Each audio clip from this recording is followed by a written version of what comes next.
Good morning everyone. दोस्तों आज है 8 जून 2024 और हम लोग करेंगे द हिंदू न्यूज़पेपर के एनालिसिस। मेरा नाम है सितेंद्र चौधरी और आज हम लोग कौन कौन से आर्टिकल करने वाले हैं।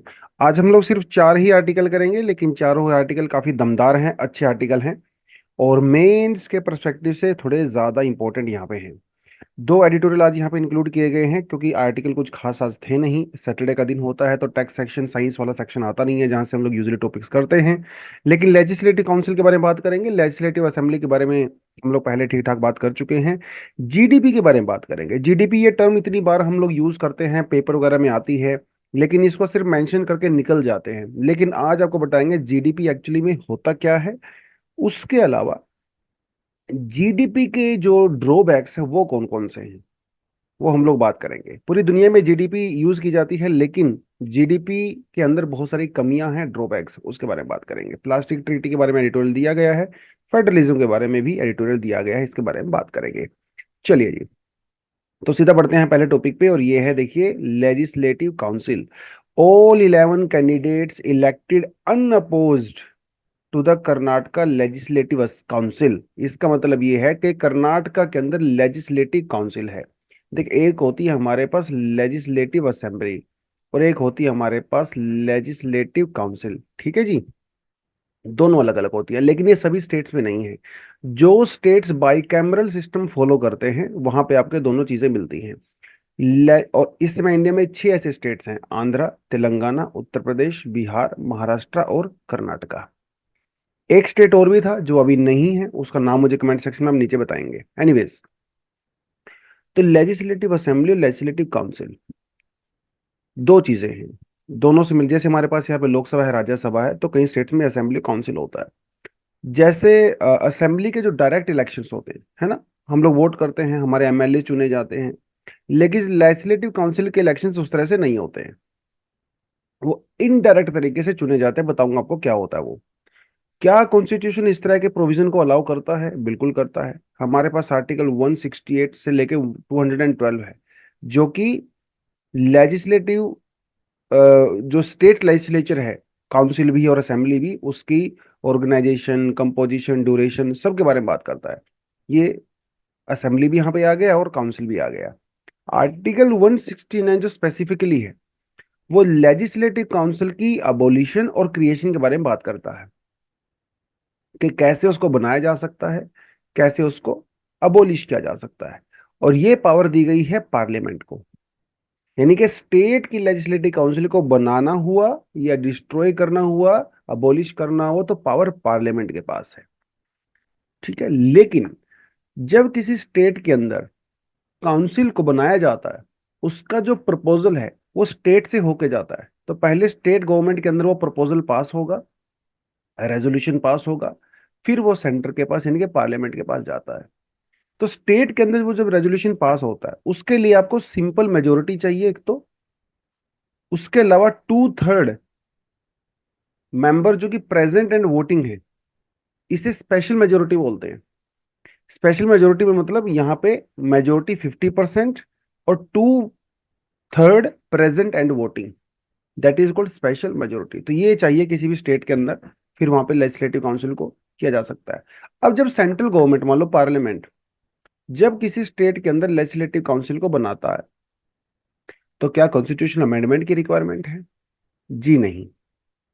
इस तरह का जो प्रपोजल पास किया जाता है वो आर्टिकल 368 के अंदर कवर नहीं होता है। इसका मतलब इसे आप कॉन्स्टिट्यूशनल अमेंडमेंट नहीं कह सकते। Very important point. एग्जाम में आपसे ऐसे ही पूछेगा that creation of legislative council by the parliament includes under article 368 as constitutional amendment, that statement would be incorrect. ठीक है, ध्यान रखना अपने, ऐसी ऐसी चीजें पूछी जाती हैं एग्जाम में। तो स्टेट लेजिस्लेटिव काउंसिल के अंदर क्या क्या होता है? पहली बात तो मैंने आपको बताई दी, इसका इलेक्शन जो है डायरेक्ट नहीं होता, इनडायरेक्ट होता है, असेंबली जैसा नहीं होता है। कॉन्स्टिट्यूशन के अंदर लेजिस्लेटिव काउंसिल की कितनी स्ट्रेंथ होगी वो मेंशन किया गया है। यानी कि जो लेजिस्लेटिव असेंबली है, यानी कि जो हमारे एमएलए होते हैं, जितनी भी स्ट्रेंथ होती है, सपोज 100 स्ट्रेंथ है, एमएलए की 100 स्ट्रेंथ है, उसका 1/3, ठीक है, 1/3 फिक्स किया गया है लेजिस्लेटिव काउंसिल की स्ट्रेंथ को। लेकिन इसके साथ साथ जो स्ट्रेंथ है वो 40 भी फिक्स की गई है। तो यानी कि या तो 1/3 हो या 40 हो, ये अपने ध्यान रखना है। दोनों ही चीजें सेटिस्फाई यहाँ पे होनी चाहिए। अब देखिए जरा, इलेक्शन कैसे होते हैं, जो मेंबर यहाँ पे चुने जाते हैं वो किस तरह से होते हैं। 1/3 जो मेंबर होते हैं लेजिस्लेटिव काउंसिल की, वो लोकल बॉडीज यानी कि म्यूनसिपैलिटीज वगैरह के द्वारा चुने जाते हैं। 112 वो ग्रेजुएट्स के द्वारा, जो कि कॉलेज की डिग्री जिनके पास होती है। 1/12 जो टीचर्स होते हैं, जो कि जो अपना सेकेंडरी स्कूल लेवल होता है उससे ऊपर होने चाहिए।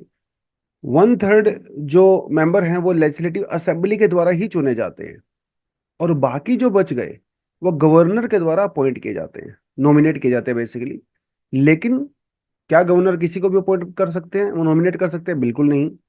Literature, science, art, social service and cooperative movement, ये वाला इंपॉर्टेंट पॉइंट है बहुत ज्यादा। कोऑपरेटिव मूवमेंट, जिन लोगों की इसकी नॉलेज है, इसमें एक्सपर्ट हैं, उनको ही गवर्नर नॉमिनेट करते हैं। ठीक है। जब प्रेसिडेंट नॉमिनेट करते हैं तो वहां पे कोऑपरेटिव मूवमेंट वाला प्रोविजन नहीं होता, लेकिन यहाँ पे स्पेसिफिकली इसको मेंशन किया गया है। इसलिए थोड़ा सा इंपॉर्टेंट पॉइंट हो जाता है, क्योंकि प्रेसिडेंट वाले से थोड़ा अलग होता है। तो लेजिस्लेटिव काउंसिल के बारे में इतना आपको पता होना चाहिए। पीवाईक्यूज यहाँ पे दिया गया है, जो ऑलरेडी आई थिंक 2015 का क्वेश्चन है ये यूपीएससी का, अबाउट लेजिस्लेटिव काउंसिल, तो आप ये पढ़ सकते हैं। Legislative council of a state in India can be larger in size than half of the legislative assembly of that particular state.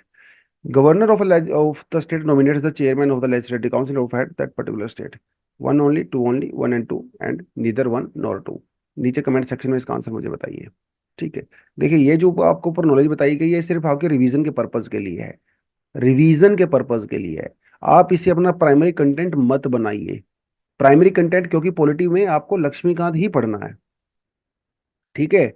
हाँ, अगर इसके अंदर कोई ऐसा पॉइंट दिया गया है जो कि आपके लक्ष्मीकांत में नहीं है, तो डेफिनेटली आप उसको लक्ष्मीकांत में ऐड कर लीजिए। बट आपका primary document should be Laxmikanth only, या फिर आपने सेल्फ नोट्स बनाए हैं तो वहां पर आप इसका ऐड कर सकते हो। ठीक है। ये पॉलिटी वाले आर्टिकल्स में हम लोग अप्रोच फॉलो करते हैं, जो कि प्रीलिम्स ओरिएंटेड ज्यादा होते हैं बेसिकली। ठीक है। मेंस ओरिएंटेड तो हम लोग एडिटोरियल वगैरह से कवर करते हैं, जैसे आज हम लोग एडिटोरियल यहाँ पे करेंगे, वो तो आपके लक्ष्मीकांत में नहीं दिया होता। लेकिन प्रीलिम्स ओरिएंटेड इन्फॉर्मेशन 90% से ज्यादा आप अपने लक्ष्मीकांत के ऊपर रिलाई कर सकते हो। मेंस में लक्ष्मीकांत से ओनली 30 से 40% ही कवर होता है, बाकी तो एडिटोरियल जनरल इंफॉर्मेशन से ही आता है। बट एनीवेज, आगे बढ़े। RBI keeps repo rate unchanged, raises GDP forecast to 7.2%। इसके अंदर एक वर्ड यूज किया गया है रेपो रेट। ये आज आपको मैं नहीं करवाऊंगा, क्योंकि कल हम लोगों ने repo rate, reverse repo rate, variable repo rate, variable reverse repo rate, ये सब चीजें कल बहुत अच्छे से कवर की थी, एग्जांपल देके मैंने आपको समझाया था। तो आज मैं इस आर्टिकल को नहीं उठा रहा हूँ यहाँ से। लेकिन जीडीपी, इस वर्ड को हम लोग एक्सप्लेन कर सकते हैं, क्योंकि ये वर्ड इतना ही बार यूज होता है न्यूज़पेपर वगैरह में, हम लोग इसको सीधा पढ़ के निकल जाते हैं, समझ हमें होती नहीं है कई बार कि जीडीपी भाई होती क्या चीज़ है। हम लोग हमेशा जीडीपी जीडीपी बोलते रहते हैं, है क्या ये चीज़? आज उसके बारे में बात करेंगे। तो जीडीपी की अगर एक सिंपल सी डेफिनेशन अगर आप देखो, तो डेफिनेशन ये होती है that GDP is the market value of all final goods and services produced with in a country for a given period of time. तो अगर आप इसके अंदर देखें तो 1, 2, 3, चलिए 1 और 2 को तो 2 और 3 को तो साथ में इंक्लूड भी कर सकते हो, बट एनीवेज 1, 2, 3, 4 और 5, ये 5 कीवर्ड्स इसके अंदर यूज हुए हैं छोटी सी डेफिनेशन में। और सबका मतलब आपको पता होना चाहिए, क्योंकि उसके बिना तो आप समझ ही नहीं पाओगे क्या मतलब है। अब यहाँ पे मार्केट वैल्यू का सिंपल सा मीनिंग आप समझते हो कि वो एमआरपी की बात कर रहा है। ये होती है मार्केट वैल्यू। ये मार्केट वैल्यू वो होती है जो कि फाइनली जो कंज्यूमर होता है उस चीज को जिस रेट पे, जिस प्राइस पे कंज्यूम करता है, उसको कंसिडर किया जाता है। That is the market value. तो एक कंट्री के अंदर, और ये गिवन पीरियड कितना है, इंडिया के केस में इसको हम लोग 1 ईयर करते हैं, लेते हैं। तो एक साल में हमारी कंट्री की टेरिटरी में, यानी कि उसकी बाउंड्री के अंदर, जितनी भी गुड्स, कमोडिटीज और सर्विसेज, जैसे मैं आपको पढ़ा रहा हूँ ये एक सर्विस है, रेस्टोरेंट में खाना खाने जाते हो सर्विस है, बैंक में आप बैंकिंग सर्विसेज लेते हो वो भी एक सर्विस है। तो जितनी भी गुड्स और सर्विसेज एक कंट्री के अंदर प्रोड्यूस की गई हैं एक साल में, उनका टोटल एमआरपी यानी कि market value, that is your GDP. ये कह रहा है विद इन द कंट्री, मतलब उस कंट्री की बाउंड्री की वो बात कर रहा है। ठीक है, आप ये मान के चलिए, जैसे आपको एक छोटा सा मैं एग्जांपल दूं। अब ये जैसे मान लो इंडिया है, अब कोई अमेरिकन कंपनी है, लेट्स से पेप्सी। इस अमेरिका है तो ये अमेरिकन कंपनी। अब ये अमेरिकन कंपनी इंडिया के अंदर इसने मान लो एक भोपाल में प्लांट लगाया हुआ है, जहां पे वो पेप्सी बनाता है। बेचता भी इंडिया में है, बना भी इंडिया में रहा है। तो क्योंकि अब मान लो वो एक साल में 100 करोड़ रुपए की पेप्सी बना के बेच दे रहा है, क्या ये 100 करोड़ रुपए इंडिया की जीडीपी में ऐड होंगे? Answer is yes. कोई फर्क नहीं पड़ता वो इंडियन कंपनी है या विदेशी कंपनी है। अगर वो इंडियन बाउंड्री के बीच में, हमारी डोमेस्टिक बाउंड्रीज के बीच में, लोकल टेरिटरी में अगर प्रोड्यूस कर रही है, तो वो इंडिया की जीडीपी का पार्ट होगा। अब यहीं पे हो सकता है टाटा कंपनी है, वो उसका भी भोपाल में एक प्लांट लगा हुआ है, तो क्या अब वो ही सपोज 100 करोड़ रुपए का स्टील बना रही है, तो क्या ये भी जीडीपी में इंक्लूड होगा? Answer is yes. क्योंकि दो, कोई फर्क नहीं पड़ता, एक इंडियन कंपनी है एक विदेशी कंपनी है, लेकिन टेरिटरी के अंदर प्रोड्यूस कर रही है, तो it would be a part of the GDP. अब ये मान के चलिए जैसे टाटा कंपनी इंडियन कंपनी है, अब वो ब्रिटेन में, लंदन में कुछ प्रोड्यूस कर रहे हैं भाई, स्टील प्लांट उनका वहां पे लगा हुआ है, और वो 100 करोड़ रुपीज का या 100 करोड़ डॉलर का जो भी है प्रोड्यूस कर दे रहे हैं। तो क्या ये 100 करोड़ रुपए इंडिया के जीडीपी में ऐड होंगे? Answer is no. क्योंकि वो इंडिया की टेरिटरी में नहीं प्रोड्यूस करे। हाँ, बेशक वो इंडियन कंपनी है, लेकिन इंडियन टेरिटरी में प्रोड्यूस नहीं कर रहे हैं, तो that would be a part of Britain GDP rather than India GDP. I hope आपको ये कॉन्सेप्ट समझ में आ गया होगा। तो ये बाउंड्री बहुत जरूरी है, और टाइम पीरियड भी जरूरी है, और फाइनल प्रोडक्ट, एक और टर्म यहाँ पे यूज की गई है, फाइनल प्रोडक्ट। अब ये क्या है फाइनल गुड्स? अब जैसे मान लो भाई, आपने, एक कंपनी ने गाड़ी बनाई, ठीक है, उस गाड़ी को प्रोड्यूस करने में टायर भी लगे होंगे, उसके अंदर बहुत सारी प्लास्टिक रबड़ वगैरह वो सब भी लगी होगी, बहुत सारी स्टील वगैरह भी लगी होगी, इन सबको मिलने से गाड़ी बनी है। और गाड़ी का प्राइस है सपोज, फाइनली मान के चलिए, 50,000 rupees. And this is the final product, जो कि आपकी जीडीपी में जाएगा, एमआरपी बन के जाएगा। अब गाड़ी के टायर की अलग से कीमत जीडीपी में ऐड नहीं करेंगे, प्लास्टिक का नहीं करेंगे, स्टील का नहीं करेंगे, जो सॉफ्टवेयर सर्विसेज, नहीं नहीं, वो नहीं होता है इंक्लूड। वो सब इंटरमीडिएट प्रोडक्ट्स हैं, जिनको मिलने से फाइनल प्रोडक्ट बना है।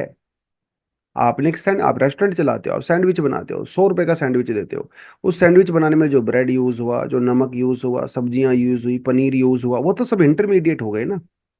वो सब जीडीपी में ऐड नहीं होंगे। जो फाइनली कंज्यूमर पे करता है, that is the final product. तो ये टायर वगैरह इसमें ऐड नहीं होते हैं, ये सब इंटरमीडिएट होते हैं, थोड़ा ध्यान रहेगा आपको। तो ये बेसिकली इसकी जीडीपी की पूरी डेफिनेशन होती है, बढ़िया। GDP is the market value of all final goods and services produced with in a country for a given period of time. India में हम इसको एक साल कंसिडर करते हैं। ठीक है, क्वार्टरली भी करते हैं बेसिकली, एक साल में 4 क्वार्टर होते हैं, और ईयरली भी करते हैं। तो ये सब सिस्टम चलता है। अगर आप इकोनॉमिक सिस्टम को देखो, तो वो बड़ा इंटरेस्टिंग तरीके से आप उसको डिफाइन कर सकते हो। बेसिकली ये एक बड़ा ही रूडिमेंट्री सा, और हालांकि काफी इफेक्टिव होता है ये तरीका। तो ये माना जाता है कि किसी भी इकोनॉमी के अंदर दो हिस्से होते हैं किसी इकोनॉमी के। एक हिस्सा होता है हाउस होल्ड, दूसरा हिस्सा होता है बिजनेस। कोई भी किसी भी तरह का बिजनेस हो। हाउस होल्ड में मैं आप जो लोग काम करते हैं वो सब हाउस होल्ड के अंदर आता है, हमारा घर भी हाउस होल्ड के अंदर आता है। तो ये हाउस होल्ड और बिजनेस के बीच में क्या रिलेशन होता है? हाउस होल्ड से आप लेबर प्रोवाइड करवाते हो बिजनेस को। अब मान लो यहाँ पे फैक्ट्री को डाल रखी है किसी ने, ठीक है, फैक्ट्री डाल रखी है, तो उसके अंदर लेबर कहाँ से जाएगा? वो तो हाउस होल्ड से ही जाएगा। ठीक है, वो बिजनेस ने जो लैंड रेंट पे लिया हुआ है, वो लैंड कहाँ से जा रहा है? वो भी हाउस होल्ड से जा रहा है। कैपिटल, एंटरप्राइज, ये सब हाउस होल्ड का हिस्सा होते हैं। तो जो बिजनेस लैंड लेता है, कैपिटल लेता है, पैसा लेता है, लेबर लेता है, और जो एंटरप्रेन्योर्स होते हैं, वो सब हाउस होल्ड का पार्ट होते हैं। ठीक है, और फिर बिजनेस एक ओपन होता है, वो काम करता है। उस बिजनेस से हाउस होल्ड को क्या मिलता है? जो लेबर है उसको तनख्वाह मिलती है, वेजेस मिलते हैं। जो लैंड उसने लिया है, मशीनें उसने ली है, उससे उसको रेंट मिलता है। यस। जो बैंक से लोन लिया हुआ बिजनेस ने, वो इंटरेस्ट वापस बैंक को मिलेगा और प्रॉफिट भी मिलेगा। जो एंटरप्रेन्योर्स होते हैं, जो हाउस होल्ड का पार्ट होते हैं एंटरप्रेन्योर्स, वो प्रॉफिट जो अर्न करते हैं वो भी यहाँ से जाएगा। तो हाउस होल्ड क्या दे रहा है बिजनेस को? लेबर, लैंड, कैपिटल, एंटरप्राइज यानी कि एंटरप्रेन्योरशिप। बिजनेस क्या दे रहा है? Veggies, rent, interest, profit. ये अपने ध्यान रखना है, बड़ा अच्छा सा रिलेशन है। ठीक है। अब जिन लोगों को वेजेस मिलेंगे, रेंट मिलेगा, इंटरेस्ट मिलेगा, प्रॉफिट मिलेगा, उसको वो घर पे तो नहीं रखेंगे। है ना? ये तो उनकी इनकम हो गई ना। ये तो उनकी इनकम हो गई। तो इनकम को खर्च तो करेंगे। तो इसे कहते हैं एक्सपेंडिचर। खर्च कहाँ करेंगे? क्या खरीदेंगे? वही खरीदेंगे जो बिजनेस प्रोड्यूस कर रहे हैं। तो इन लोगों को बिजनेस से जो पैसा मिला था, वापिस वो पैसा बिजनेस के पास चला जाता है, क्योंकि आप उनके ही प्रोडक्ट परचेज करते हो। और बिजनेस जो कुछ भी प्रोड्यूस कर रहे हैं वो हाउस होल्ड में चला जाता है। यही तो पूरा खेल होता है ना? आप नौकरी करते हो, सैलरी मिलती है, वही सैलरी फिर बाद में आप खर्चा करते हो। खर्चा करने से कहाँ जाता है? बिजनेस के पास जाता है। बिजनेस के अंदर आप नौकरी करते हो। तो बेसिकली आपके और बिजनेस के बीच में बड़ा सा बढ़िया सा रिलेशन है ना? आप नौकरी करो, आप नौकरी करते हो, आप सैलरी लेते हो, वो सैलरी वापस बिजनेस के पास चली जाती है। बिजनेस से वही पैसा घूम के वेजिस के रूप में आपके पास आ जाता है। इसके बीच में थोड़ा बहुत जो प्रॉफिट होता है वो आप अर्न करते हो। ये पूरा का पूरा एक इकोनॉमिक सिस्टम होता है। और जीडीपी ना सुनने में तो बड़ा अच्छा लग रहा है, लेकिन जीडीपी के ना बड़े सारे ड्रॉबैक्स हैं, जो चीजें जीडीपी इंक्लूड नहीं करता है।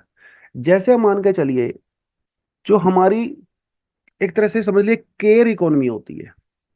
केयर इकोनॉमी मान के चलिए, या फिर जो हाउस होल्ड में जो हमारी मदर्स होती हैं, दादियाँ होती हैं, दादाजी होते हैं, बच्चों को खिलाते हैं, वो सब। अब मान लो किसी के दादाजी या दादी जी एक प्रिंसिपल रिटायर रही हैं, टीचर रही हैं। अब अपने बच्चों को तो वो फ्री में ही पढ़ाएंगी, अपने ग्रैंड चिल्ड्रन को तो फ्री में ही पढ़ाएंगी, है ना? लेकिन क्या वो पैसा तो नहीं देते हैं? तो that's a part of care economy. या जो हमारे जो बुजुर्ग होते हैं घरों में, उनकी हम लोग सेवा करते हैं हेल्थ वाइज, वो भी केयर इकोनॉमी का ही पार्ट है एक तरह से। तो क्या ये जीडीपी में इंक्लूड होता है? Answer is no. ऐसी कोई भी एक्टिविटी जिसके अंदर पैसे का लेन देन नहीं होता है, that is not going to be a part of the GDP. बिल्कुल सही बात है। और आप क्या इंक्लूड नहीं करते करते हो? जीडीपी देखता है आउटपुट, क्योंकि जीडीपी सिर्फ पैसे की बात करता है, आउटपुट की बात करता है। उस आउटपुट को प्रोड्यूस करने के लिए एनवायरनमेंट का कितना डैमेज हुआ, वो जीडीपी इंक्लूड नहीं करता है। कितने जंगल आपने काटे, आपने वाटर को कंटेमिनेट किया, वो सब पार्ट नहीं होता है जीडीपी का। जो मार्केट के अंदर ब्लैक इकोनॉमी चलती है, अंडरग्राउंड इकोनॉमी, ब्लैक इकोनॉमी चलती है, ड्रग्स वगैरह या जो भी है, स्मगलिंग, वो सब तो इंक्लूड नहीं होगा इसके अंदर। यस। उसके अलावा जो एंटरटेनमेंट एक्टिविटी होती है, अब लेजर ऑफ लाइफ, जैसे आप कोई किताब पढ़ रहे हो, ठीक है, आप टीवी देख रहे हो, गेम खेल रहे हो, वो सब लेजर एक्टिविटीज के अंदर इंक्लूड नहीं होती हैं। जीडीपी आउटपुट तो चेक करता है, लेकिन जीडीपी ये चेक नहीं करता कि जो पैसा आप कमा रहे हो उसका डिस्ट्रीब्यूशन कैसा है। इनकम डिस्ट्रीब्यूशन, इनइक्वालिटी कैसी है, मैन वीमेन के बीच में डिस्ट्रीब्यूशन कैसा है, जेंडर इक्वालिटी है कि नहीं, वो सब चीजें यहाँ पे इंक्लूड नहीं की जाती है। बार्टर सिस्टम जीडीपी के अंदर इंक्लूड नहीं होता है। कई बार होता है ना, आप अपने पड़ोसी से नमक लेने जाते हो, आपका पड़ोसी बदले में आपसे चीनी ले लेता है ना? अब ये सब जीडीपी के अंदर इंक्लूड नहीं होता है। तो ये सब कुछ जीडीपी के बेसिकली ड्रॉबैक्स हैं। अब जीडीपी के ड्रॉबैक्स को दूर करने के लिए हम लोग कुछ नया सिस्टम हम लोगों ने प्रपोज किए हुए हैं। जैसे एचडीआई का आपने आपने नाम सुना होगा, ह्यूमन डेवलपमेंट इंडेक्स की हम लोग बात करते हैं। तो इसके अंदर हम लोग जीडीपी के साथ साथ हेल्थ भी इंक्लूड करते हैं, एजुकेशन भी इंक्लूड करते हैं। वो सब भी तो इंक्लूड किया जाता है जीडीपी में, ये सब तो नहीं होता। अब मान लो किसी कंट्री के अंदर 10 लोग हैं, इन 10 में से, और इसकी जो टोटल आउटपुट है इस कंट्री का, वो है 100 रुपए। अब एक आदमी के पास 99 रुपीज हैं, और बाकी 9 लोगों के पास सिर्फ 1 रुपया है। क्या ये सब चीजें जीडीपी के अंदर इंक्लूड की जाती हैं? Of course not. जीडीपी के अंदर सिर्फ ये देखा जाता है कि भैया फाइनल आउटपुट कितना है, that is 100 rupees, that's it. और जीडीपी कितना, और पर कैपिटा इनकम कितना हो जाएगा? 100 divided by 10 is equal to 10। तो 10 इज पर कैपिटा इनकम, जबकि हमें अच्छे से पता है सिर्फ एक आदमी के पास ही 99 रुपीज है। तो पर कैपिटा इनकम एक्चुअली समाज में क्या सच्चाई है उसको शो नहीं करता है। पर कैपिटा इनकम सिर्फ ये बताता है कि फाइनल इनकम कितना था उसको डिवाइडेड बाय द पॉपुलेशन। अब हो सकता है वो फाइनल इनकम एक ही इंसान की हो या कुछ ग्रुप ऑफ पीपल की हो सकती है, बाकी पॉपुलेशन तो गरीब हो सकती है। जैसे मिडिल ईस्ट कंट्रीज की आप बात करिए, जो वहाँ पे जो राजशाही होती हैं, जो मोनार्क हैं, जो किंग्स हैं, मोस्टली इनकम उनके हाथ में होती है। बाकी जनता के पास कुछ खास है नहीं वहाँ पे, उनको तो फ्रीबीज ही दी जाती हैं बेसिकली। तो एक तरह से आप वो एग्जाम्पल यहाँ पे कंसिडर कर सकते हैं। ठीक है, चलिए आगे बढ़े थोड़ा सा। Remoulding the global plastic treaty. देखिए हमारे पास क्लाइमेट चेंज को लेके ऑलरेडी ट्रीटी एग्जिस्ट करती हैं। यूएनएफ ट्रिपल सी बनाया गया 1992 के रियो अर्थ समिट में, फिर बाद में हम लोगों ने क्योटो प्रोटोकॉल किया। क्योटो प्रोटोकॉल एक जो है लीगली बाइंडिंग अग्रीमेंट हुआ करता था, जो कि 2020 के अंदर एक्सपायर हो गया। फिर हम लोग जो है यहाँ पे पेरिस लेके आए। ठीक है, पेरिस नॉन बाइंडिंग है। अब ऐसे ही हम लोग बायोडाइवर्सिटी के भी हमारे लिए हमारे पास सीबीडी होता है, कन्वेंशन ऑन बायोडाइवर्सिटी, जो कि लीगली बाइंडिंग होता है। प्लास्टिक पोल्यूशन के लिए अब तक हमारे पास कुछ भी खास इंटरनेशनल ट्रीटी नहीं है, और तो छोड़िए लीगली बाइंडिंग तो बिल्कुल भी नहीं है। तो हम चाहते हैं कि इंटरनेशनली जैसे क्लाइमेट और बायोडाइवर्सिटी के लिए हम लोगों ने कुछ बनाया हुआ है कॉन्क्रीट, वैसा ही हम लोग प्लास्टिक के लिए भी कुछ ना कुछ करें। उसके लिए अभी हम लोग ट्राई कर रहे हैं।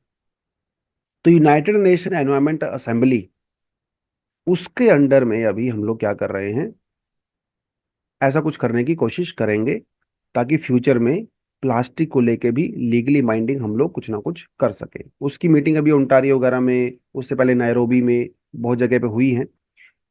ठीक है, वो सब हम लोग करने की यहाँ पे कोशिश करेंगे environment, United nation environment assembly के द्वारा। अब वो होगा कि नहीं होगा वो एक अलग बात है, क्योंकि बहुत सारी कंट्रीज यहाँ पे ना अलग अलग पॉइंट ऑफ व्यू रख रही हैं। यूरोपियन यूनियन कहता है कि उसको जल्दी से जल्दी आप उसको बैन कर दीजिए 2040 तक। इंडिया कह रहा है भाई हमारे लिए पॉसिबल नहीं है, हम कैसे करें 2040 तक, हमारा तो पूरा इकोनॉमी प्लास्टिक बेस्ड है, हम तो नहीं कर सकते। कुछ कंट्री कह रही है चलो, जैसे जापान, इंडिया कह रहा है कि हम इसे एकदम से बैन नहीं करते हैं, धीरे धीरे धीरे करके फेज आउट करते हैं। वो बात अब अमेरिका नहीं मान रहा है। कुछ चीजें मिडल ईस्ट के लोग अग्री करते हैं, अमेरिका अग्री नहीं करता है। तो क्योंकि प्लास्टिक को फेज आउट करना पूरी दुनिया से खत्म कर देना अचानक से, ये नेक्स्ट टू इम्पॉसिबल नजर आता है, राइट। तो कुछ कंट्रीज ना अपने अपने हिसाब से यहाँ पे वेरिएशंस आती है, और इसी वजह से यहाँ पे सबसे बड़ी इश्यूज आ रहे हैं। अदरवाइज तो ये अब तक साइन हो चुका होता, लेकिन इस तरह की चीजें ना समय लगता है। ठीक है, आपने आज प्रपोजल दिया है तो शायद 2030 तक हम लोग इसको अचीव कर लें, कोशिश तो जारी है। हालांकि इंडिया ने लीगल तौर पे तो सिंगल यूज प्लास्टिक को बैन कर दिया है ना, लेकिन अभी भी ग्राउंड पे तो धड़ल्ले से बिक रही है सिंगल सिंगल यूज प्लास्टिक, आप सब देखते ही होंगे अपने आसपास। तो लीगली लीगली आना यहाँ पे इज अ, कानून बनाने is a different thing, implementation is a different thing. तो हर कंट्री अपने अपने हिसाब से उसको अभी करने की कोशिश कर रही है। लेकिन आर्टिकल ये कहता है कि भाई प्लास्टिक ट्रीटी तो एक अलग बात है, वो तो जब बनेगी तब बनेगी। फिलहाल क्या चल रहा है, आप उसके ऊपर फोकस करिए। फिलहाल ये चल रहा है जो डेटा यहाँ पे कहता है, डेटा ये कहता है कि 2019 के अंदर जो ग्लोबल प्लास्टिक वेस्ट प्रोडक्शन था दैट वाज 353 मिलियन टन्स, जो कि 2020 के हिसाब से जो है डबल हो गया है। तो पिछले 19 सालों में प्लास्टिक का वेस्ट हमारा डबल हम लोगों ने कर दिया है, और 2060 तक इसे हम लोग ट्रिपल कर देंगे। मजे की बात यह है कि इस जितना भी प्लास्टिक वेस्ट हम लोग जनरेट कर रहे हैं, उसका सिर्फ 9% ही हम लोग रिसाइकिल करते हैं। 50% जो है वो लैंडफिल्स में चला जाता है। 19% को हम लोग जला देते हैं, जो कि again green house gases produce करता है। और 22% को तो हम लोग पूरी तरह से डंप कर देते हैं वाटर बॉडीज के अंदर मेजरली। अब ये तो आपने कर दिया, प्लास्टिक ट्रीटियां बनाओगे, लीगली बाइंडिंग उसको करोगे। अब लीगली बाइंडिंग जब किया जाता है, जैसे इंडिया में हम लोग एक कॉन्सेप्ट लेके आए, एक्सटेंडेड प्रोड्यूसर रिस्पॉन्सिबिलिटी, यानी कि जो प्रोड्यूसर होंगे उनकी ही रिस्पॉन्सिबिलिटी है प्लास्टिक को मैनेज करना। जैसे आप यहाँ पे पेप्सी पेप्सी का एग्जांपल दे सकते हो, ठीक है। लेकिन इसके अलावा जो हमारे यहाँ पे इनफॉर्मल सेक्टर है इंडिया में प्लास्टिक को कलेक्ट करना, उसको रिकवर करना, रिसाइकिल करना, रीयूज करना, ये सब इनफॉर्मल सेक्टर के द्वारा किया जाता है। आपने कई बार देखे होंगे अपने आसपास जो रैग पिकर्स होते हैं वो प्लास्टिक को पिक करते हैं, फिर उसको जाके बेचते हैं, उसको मैनेज करते हैं। इसके इनके बारे में कुछ खास बात कहीं पे नहीं की गई है, ना तो डोमेस्टिक लेजिस्लेशन के अंदर, ना ही इंटरनेशनल लेजिस्लेशन के अंदर।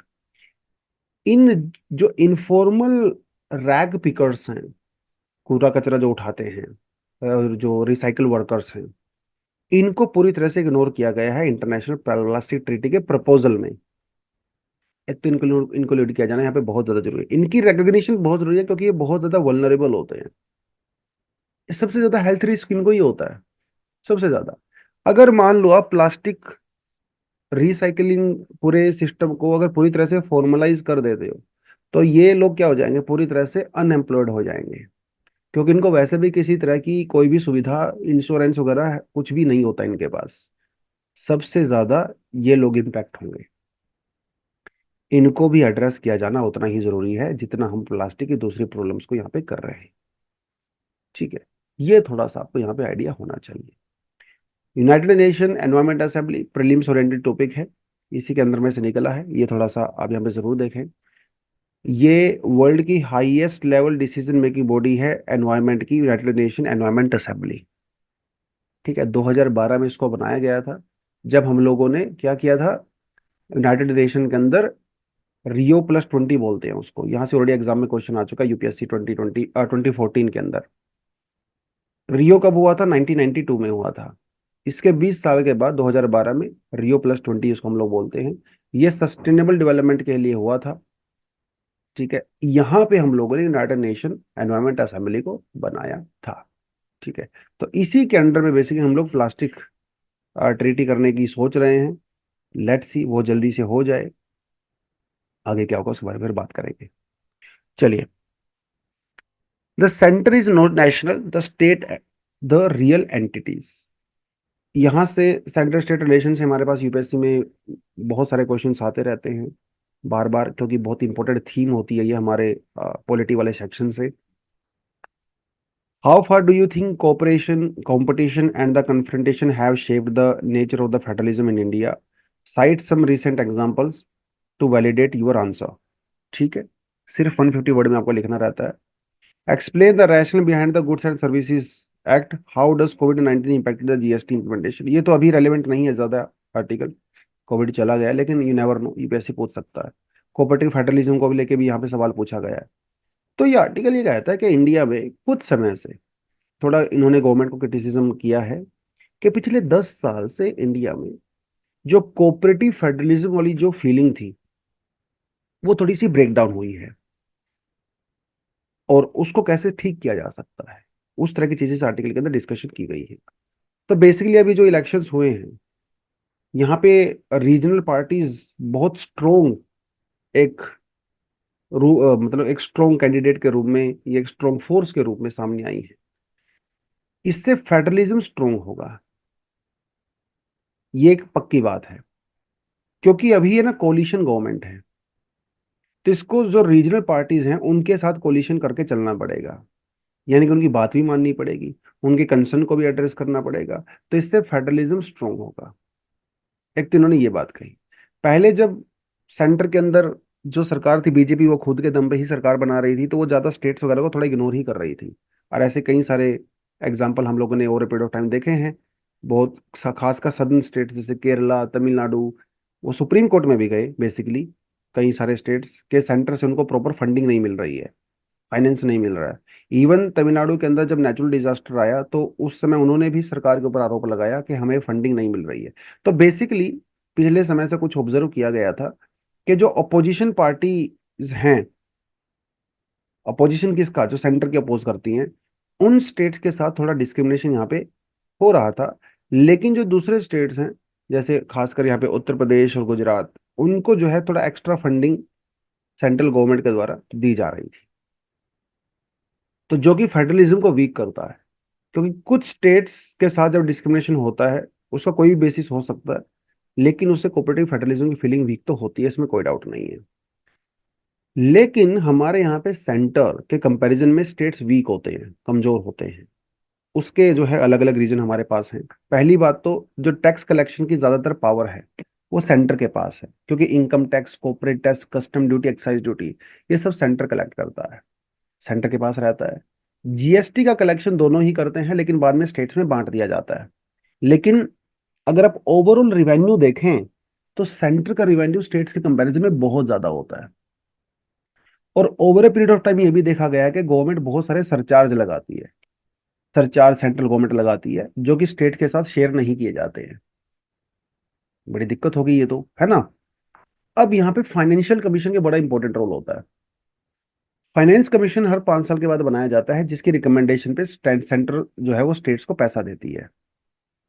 लेकिन फाइनेंस कमीशन का जो एजेंडा फिक्स किया जाता है वो भी सेंट्रल गवर्नमेंट के द्वारा ही किया जाता है।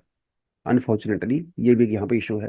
तो फेडरलिज्म को लेके बहुत सारे इश्यूज हमारे सामने होते हैं, क्योंकि पॉलिटिकल बायस तो एक रीजन ही हो गया। इकोनॉमिक बायस, जैसे मैंने आपको गुजरात का और उत्तर प्रदेश का यहाँ पे एग्जांपल दिया, जबकि कई सारे ऐसे पोर स्टेट है इंडिया में जिनको ज्यादा हेल्प नहीं मिलती है, क्योंकि वहां पे सेंटर वाली सरकार नहीं है। अब यहाँ पे कई सारे इश्यूज आते हैं, जैसे आप मान के चलिए अभी इलेक्शन हुआ, तो एक टर्म बड़ी यूज की जाती है। अगर आप हिंदी बेल्ट से हो तो आप समझोगे इस बात को। डबल इंजन की सरकार एक टर्म यूज की जाती है। डबल इंजन की सरकार का मतलब यह है कि सेंटर के अंदर भी सेम पार्टी रूल कर रही है और स्टेट के अंदर भी सेम पार्टी रूल कर रही है। तो सरकार सीधा सीधा कह रही है कि डबल इंजन की सरकार आपको ज्यादा डेवलपमेंट करती है। मतलब भाई, अगर आप स्टेट के अंदर अगर सेम पावर, पॉलिटिकल पावर अगर है, पॉलिटिकल पार्टी पावर में है, तो हम उसको ज्यादा बेनिफिट्स देंगे। तो यही तो होता है डबल इंजन की सरकार का मतलब।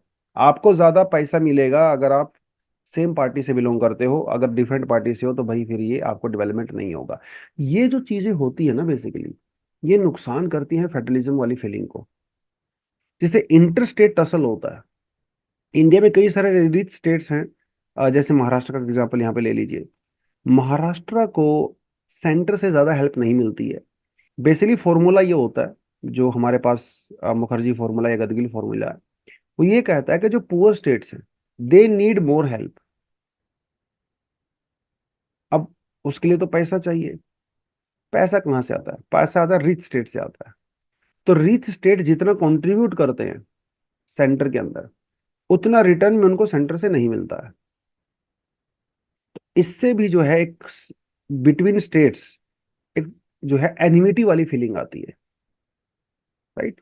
तो फेडरलिज्म और कई सारी ऐसी चीजें होती हैं, जैसे अगर आप मान के चलिए हरियाणा की सरकार ने थोड़े समय पहले एक रूल बना दिया था कि भाई जो हरियाणा के जो रेजिडेंट हैं, है ना, प्राइवेट कंपनी जो है उनको रिजर्वेशन देंगी। ये क्या है? ये भी फेडरलिज्म के अगेंस्ट में ही जाता है, क्योंकि कॉन्स्टिट्यूशन ये कहता है कि कोई भी प्राइवेट एम्प्लॉयर देश में कहीं से भी किसी को भी एम्प्लॉय रख सकता है अपनी नीड्स के हिसाब से। लेकिन ये सब चीजें फेडरलिज्म को वीक कर रही हैं। एक son of the soil concept अपने पास होता है, जैसे यूजुअली महाराष्ट्र में शिवसेना वगैरह के वो चलता है कि भाई जो मराठी लोग हैं, मराठी अस्मिता एंड ऑल दैट, ठीक है, उनको ज्यादा काम मिले। लेकिन जो बाहर से आ रहे हैं वहां पे काम करने के लिए, उनके साथ डिस्क्रिमिनेशन होता है, कई बार मारपीट भी होता है, वायलेंस होता है। ये सब चीजें भी हमारे कॉन्स्टिट्यूशनल जो वैल्यूज हैं उनके अगेंस्ट में ही जाता है, राइट। तो सिर्फ फाइनेंस की यहाँ पे बात नहीं है, यहाँ पे आपकी इंटेंशन की बात है, आपकी वैल्यूज की बात है, कॉन्स्टिट्यूशन की बात है, और पॉलिटिकल एस्पिरेशंस की बात है। तो सेंटर को एक तरह से स्टेट्स को साथ लेके चलना चाहिए। वही आर्टिकल कहता है कि देखिए जो सेंटर है ना वो तो नेशनल है, लेकिन असली काम तो स्टेट में ही होता है ना। अब मान लो सेंटर कुछ भी एक्सपेंडिचर करता है, एक्सपेंडिचर कहाँ करेगा? एक्सपेंडिचर तो भैया स्टेट में ही करेगा ना यार। सड़क बनाएगा वो भी किसी ना किसी स्टेट के अंदर बनेगी, पोर्ट्स बनाएगा, कोई ब्रिज बनाएगा, कुछ भी अगर इंफ्रास्ट्रक्चर एक्टिविटी हो रही है, हो तो वो स्टेट के अंदर ही रही है, क्योंकि state is the reality, real entity तो स्टेट ही होता है। सेंटर तो एक कॉन्सेप्ट है which is a union of the states. और इसीलिए मोस्टली सेंटर ये स्टेट्स ये चाहते हैं कि सेंटर उनके स्टेट में खर्चा करे। लेकिन सेंटर ज्यादातर कहाँ खर्चा कर रहा है? जहां पे उसकी पॉलिटिकल पार्टी पावर में है। अपोजिशन वाले में बहुत कम कर रहा है। वहां पे तो स्टेट्स को खुद ही इनिशिएटिव लेना पड़ रहा है। लेकिन इनिशिएटिव लेने के लिए पैसा चाहिए, उनके पास पैसा कम है। इंटरनेशनल इन्वेस्टर्स हैं वो भी कम आते हैं। तो ये घुमा फिरा के बेसिकली इस आर्टिकल में यही बताया गया कि देखिए फेडरलिज्म एक बड़ी जरूरी चीज़ है इंडिया में, जो कि जितना उसको सही से हम लोग मेंटेन करेंगे इंडिया की ओवरऑल ग्रोथ के लिए उतना ही बेटर होता है। ठीक है। इसी इमेज को अगर आप देखें तो फेडरलिज्म के जो फीचर है इंडिया में और वो अलग अलग हैं। जैसे हमारा एक रिजिड कॉन्स्टिट्यूशन है, इंडिपेंडेंट जुडिशरी है, बाई कैमरलिज्म है, राज्यसभा लोकसभा है, डिसेंट्रलाइजेशन ऑफ पावर हमारे यहाँ पे यूनियन सब्जेक्ट हैं, स्टेट सब्जेक्ट्स हैं, सुपरमेसी ऑफ द कॉन्स्टिट्यूशन है, उसके हिसाब से सब कुछ चलता है, रिटन कॉन्स्टिट्यूशन है। ये सब फीचर फेडरलिज्म के होते हैं जो कि इंडियन पॉलिटी के अंदर हम लोग फॉलो करते हैं। लेकिन हमारा जो फेडरलिज्म है वो बहुत ज्यादा रिजिड नहीं है लाइक अमेरिका, काफी ज्यादा फ्लेक्सिबल है। सेंटर जो है हमारे यहाँ पे ज्यादा पावरफुल है। ठीक है। तो ये जो कॉन्सेप्ट हमारे यहाँ पे जहाँ पे सेंटर ज्यादा पावरफुल होता है, ये हम लोगों ने एक्चुअली कनाडा से लिया हुआ है। तो हमारा federalism is closer to Canada rather than United States. क्योंकि जब इंडिया आजाद हुआ था तो उस समय अलग अलग स्टेट्स को जो है वो एज अ इंडिया के रूप में जोड़ने की बात हो रही थी। तो उस समय जो हमारे फोर फादर्स थे उनको ऐसा लगा कि सेंटर को ज्यादा मजबूत होना चाहिए, अगर स्टेट्स को ज्यादा मजबूत कर देंगे तो शायद वो इंडिया का पार्ट नहीं बनेंगे। तो उस कॉन्टेक्स्ट में ये किया गया था। लेकिन अब सिचुएशन जो है वो चेंज हो गई है, उसके हिसाब से हमें रियलिटी से फेस करना चाहिए। ठीक है। तो आज यहीं पे इसको हम लोग एंड करते हैं। Thank you very much. All the best. जय हिंद, जय जवान, जय किसान।